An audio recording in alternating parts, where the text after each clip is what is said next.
In this video, we're going to show creating a family name panel that matches the serpentine top of the stone. So if I were to take some text here and just type in a name like Johnson and give it a different size like 2 3/4 inches. If I wanted to, I could grab the stone shape itself, come over here to the drop shadow tool, fly out, and grab the contour tool, and then just click and drag until I get to about the height that I want. It'll show you here how much your offset is. So if I want something specific like 2.5, I can hit 2.5 and hit enter. Go up to Object, say Break Contour Apart, and that way we can click off on the white here, click back on the black, and have access to it by itself. If we grab the Shape tool, we can grab these two nodes down here and just drag them upward.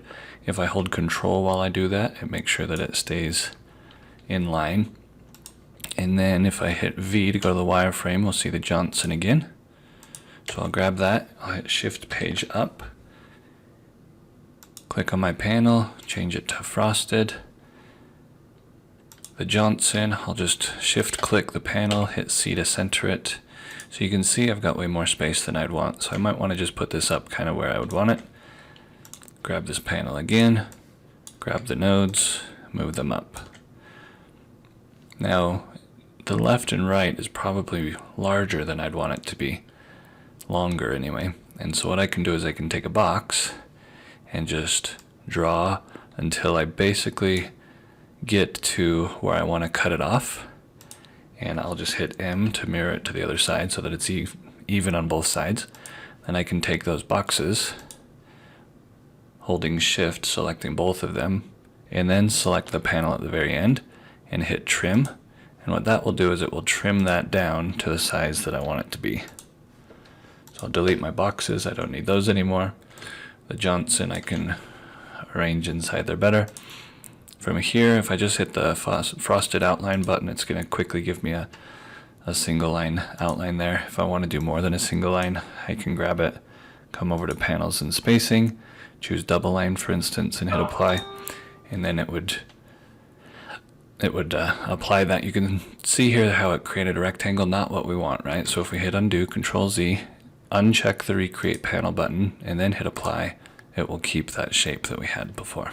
An alternative way of doing the same thing would be if we got rid of that panel and just started with the text to begin with, we can use the Panels and Spacing Docker. I'm just going to choose Frost Line and hit Apply, and that will give us a box or a panel around the name with our 1/2 inch spacing based off of this number for the top and bottom spacing.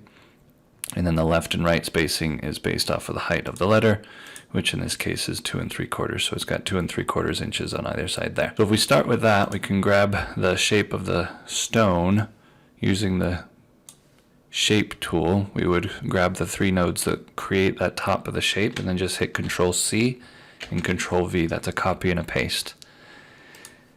By copying and pasting, it creates another segment equal to whatever we copied there, and so I can just drag that down. I'm just holding Control while I drag, and if I drag it down to about the midpoint here, you'll see that it overlaps slightly on either side, which is fine, because what we're going to do is we're going to take the virtual segment delete, and we're going to delete this segment here and this segment here, and then we'll delete the segments in the existing panel as well. So we'll delete that, and I can't see it anymore, so I'll hit V to go to wireframe, and then I'll do the same thing over here. And then the last one we need to delete is just this middle section there. So now we've got the curve.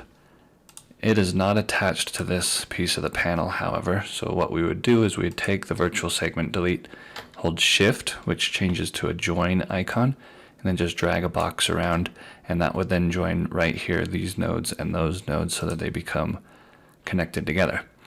If we go back to wireframe, or back to enhanced by hitting V, then we can fill it in with 10% black, and I'll normally just move it to the back of the layer, so Shift Page down to go to the back, then I'd grab the die, Shift Page down to go to the back, and now it's to the back.